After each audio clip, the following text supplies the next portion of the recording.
Are you listening?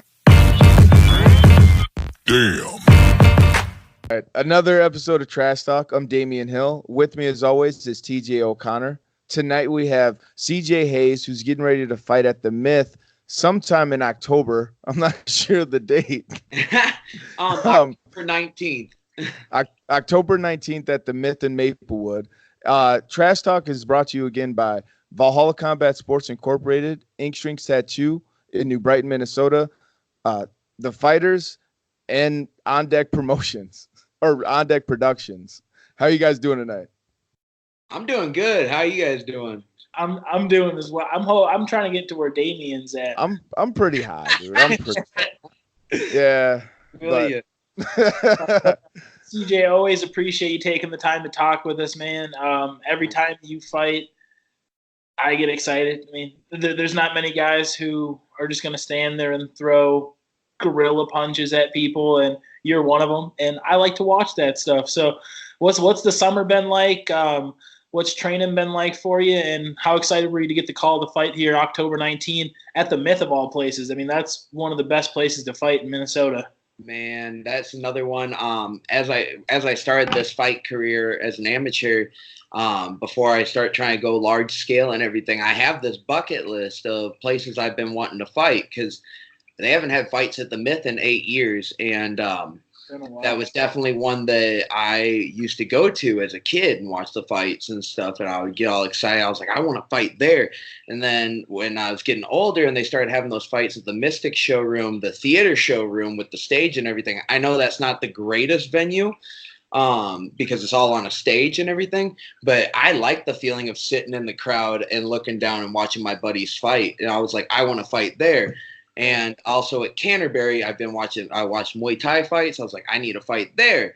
And I've gone to Canterbury already. I fought at Mystic in the old school showroom, which I was more excited about when I found that out. And now I get to fight at the Myth, which is 1.5 miles from my house. How fucking often do I get to fight 1.5 miles from my house? I can roll my ass out of the sauna from weigh-in. It can go straight to weigh-ins and then go straight home and do whatever the hell I want after, you know? So this is like a pipe dream. I'm like, all right, let's knock this last one off the local bucket list and let's start going bigger, you know? So dude, I love it. Dude, the Myth has always been the place. I mean, at least, especially when I was coming up as an amateur.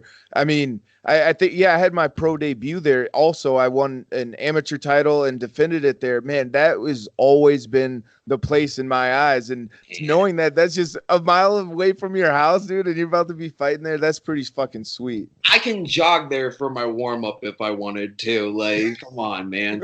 Like, this is good. This is going to be awesome. And but to answer your other questions, you know, summer after that fight been good. You know, recovered for a little bit. My ankle was swollen as hell because I don't know if you noticed, we were throwing a lot of leg kicks and we were clacking knees, and we did not give a shit about it in the moment. After the fight, pretty sure we both were hurting pretty good on our legs.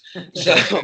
You know, recovered for a minute and came back and started pitter-pattering with the pad work, and then started getting more and more into it. And I kind of expected another fight coming up. I knew Brock was helping put together some sort of card. And then I get the call from him and Kerry Thull, and they're like, you know, we're having this show at the Myth in October 19th. And we'd love to have you on, fight this guy, Zach Riley. And I looked him up. I was like, this guy looks tough. Looks like a good next opponent for me because I don't want any easy fights like I've said before. Yeah. It's to keep building that name up. And this will be another good win on the resume, just like Mike Waltz was and other people before him at TBAs and everybody before that. So I'm really looking forward to it. And I've been training hard. Even on the days I don't want to be in there, still going in, busting my ass, doing everything I can, trying to empty that gas tank. And you know what? I don't think it's going to empty in this fight. You know, I'm that excited about it. I've been working that good. So you said no easy fights. Okay, so your opponent is 4-1 with 4 finishes. Does that intimidate you at all going into this fight, or motivate you, or? No, it really doesn't intimidate me. It actually gets me more excited just for the fact that, you know, he's game and I'm game. And my record for MMA is now 1-1. So it's not like a fancy record, but I'm 5-0 in Muay Thai. And like, so this is my 8th fight. I'm not, this is my first rodeo. So I'm really just looking forward to the opportunity of showing people I'm here to make a name for myself. The silverback is here, and I'm going to show you why I'm the silverback, the alpha. Yeah. And you spoke in the previous interview in your Muay Thai experience and all that and TBAs. Your MMA career is 1-1. Do you think he's overlooking you a little bit, or do you think he knows about your TBA experience? I'm not sure. I hope he's doing his homework because I sure am. This isn't just like a fight to me. This is a sport, and we watch film. We get any kind of background that we can, and just put together a game plan every single time. And that's how I was in wrestling too. If I had somebody, I'd have my dad film that dude, and we'd be sitting in the bleachers because I might be running into him in the final 6 matches later. So I'd be sitting there watching. I'm like, all right, so this is what he likes to do, and this is what I'm going to do to counter that, and this is what I'm going to do to force my style on him. So nothing's changed. It's just the sport. It's a sport that I even found a better passion for than I even did for wrestling, which I did for most of my life. So to answer that more in depth, I don't think he's overlooking me because that would be foolish in a sense. I think definitely. I think that he's fought other guys that are 5'9", and he thinks I'm going to be like them, which is just trying to hug their crotch, as Masvidal would say. I'm not coming just to hug your crotch. We're coming to fight, and I'm going to bring something that he hasn't seen and the crowd hasn't seen from me. We'll bring back some old stuff like the overhands, of course, but we're going to bring some new stuff to the table this time. And that's what I look forward to seeing the most because, every time we talk to you, I'm glad that you reminded me. Not that I didn't know, but you're only 1-1 in MMA. But when you talk with such a veteran's big and people. Like Damian mentioned, do you think this guy's done his research that you won the TBAs? My bigger question is, do you think this guy's done his research about your collegiate wrestling past? This is an MMA fight at the end of the day. Sure, you love to stand and bang, and we love to watch it, but this is a fight that, you're a very well-rounded martial artist. You train at one of the best gyms in the Twin Cities. So, I'm looking forward to seeing what is new that you're bringing to this camp. As far as this camp goes particularly, what has this camp been like? What have you been doing to get ready for, like you mentioned, a 3-round war against a beast? Just been going with my regular teammates, but then adding in some big guys because he's a big dude. He's 6'3" and he's fought at light heavy, so he knows how to be big for sure, and big and strong. So I've been going with our big, strong guys. We've been mixing things up on the feet, on the ground. But mostly a lot of this camp has been directed more towards just going into deep water. This guy finishes people. I like to finish people, but if I have to finish you in the 3rd round, that's fine with me because I'll be still breathing normal, and they'll be huffing and puffing, but that's what we're working on right now is just keep pushing that. We got 2 more weeks of hard training, push that cardio, really push past these limits, get comfortable being uncomfortable, and then we go to war. So that's how you get ready. So yeah. Okay, so you talk about being comfortable while being uncomfortable. The reach advantage. Most people would feel uncomfortable in a situation like that. How do you feel that that's going to play a factor? Because I know you've seen it before, and I know you know how to handle it. But how do you see him using it as an advantage, or how do you see it even playing out, or does it play a factor at all? Well, I'm the silverback for more reasons than just my body hair. I got some long ass arms for my height. I'm really a knuckle dragger. So, I got some reach too. I feel like we're fairly even with the reach if I size them up right, proportionately. But it's just gonna come down to who's better. He's gonna be used to punching downwards at people, and I'm used to punching upwards. That's what I've done this whole time. So it's just gonna be a battle of who is better at doing their style, especially on the feet. once we get to the ground, that's going to be my territory. And I mean, once we get to the ground, it'll be my territory. But no, I'm really looking forward to it. And I think that reach, it won't be too much of a factor because of how much I like to pressure. And we've been working some more stuff with that pressure now after watching film on the last fight, being able to cut the ring off more and not just chase him the whole time, but just being on him, being in his face, making it ugly. I ain't a pretty fighter, if you guys couldn't tell. I mean, you're definitely a fan favorite type of fighter. You know, you're a guy that always brings it, keeps coming forward the entire time. And you mentioned once it goes to the ground, you know, TJ brought it up a little bit earlier, your collegiate wrestling experience and all the wrestling experience you had through high school. And you mentioned all the studying that you would do for every single opponent that you would get ready to face. I mean, crap, I forgot my question. I totally just forgot my question.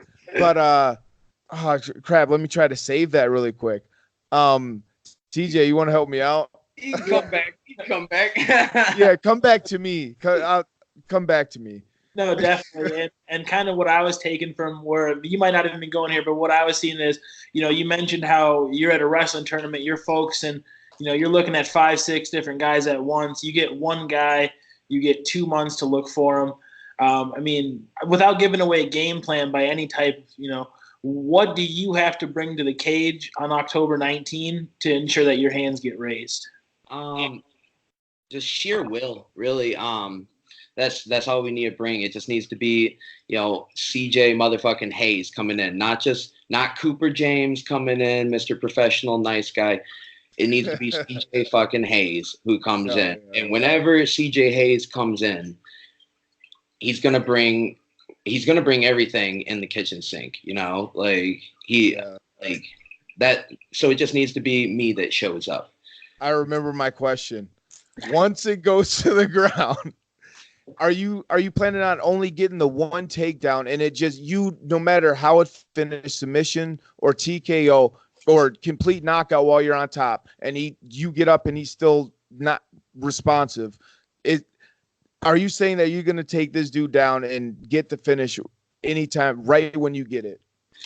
Without giving too much away of my camp, you know, as the great Macho Man Randy Savage would say, my plan is no plan. Yeah, I'm just going to come in there and whatever feels good in the moment. If it feels good peppering them on the feet, I'm just going to stay there for a minute, you know, see how that's going. I'm not going to be like, oh, I have to take him down the whole fight. It's going to be there. And when it is there, I'll take it. And if it's not there at that moment, I'm not going to take it. If I try and he stuffs it, hey, that's what reshot's for. That's what chain wrestling is.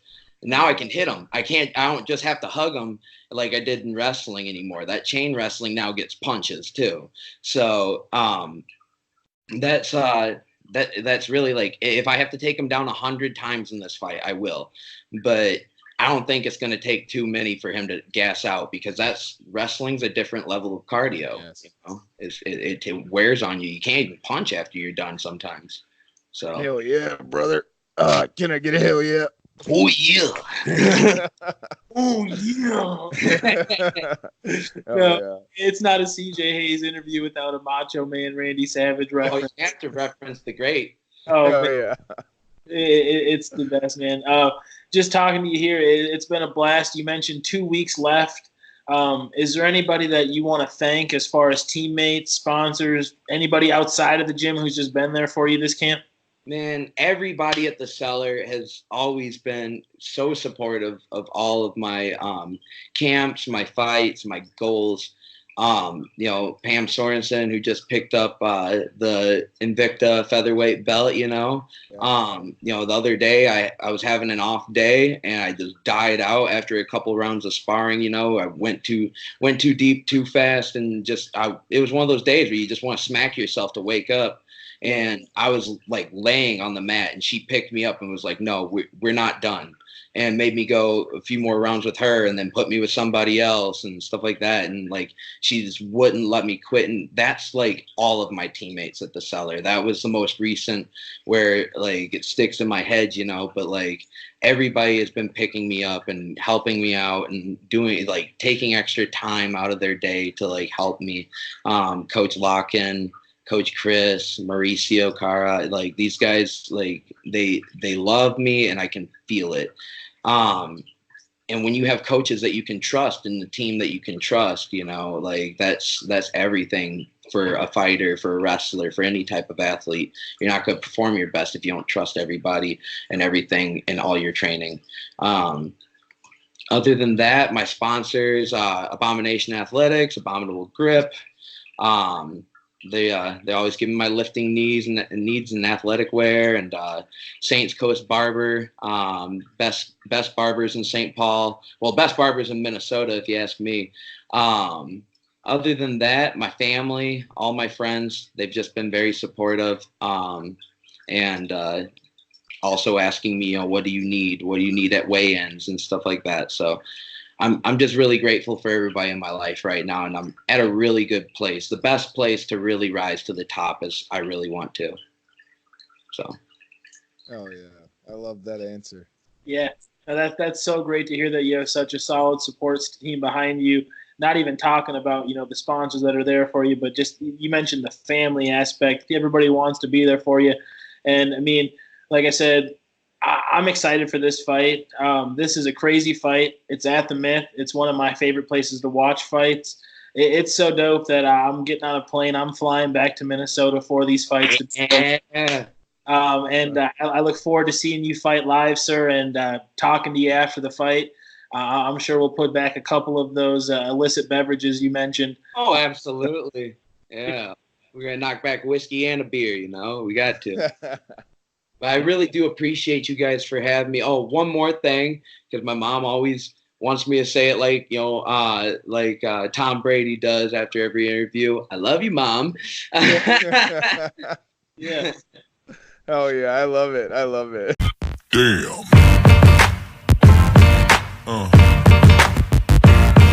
Yeah. Yeah.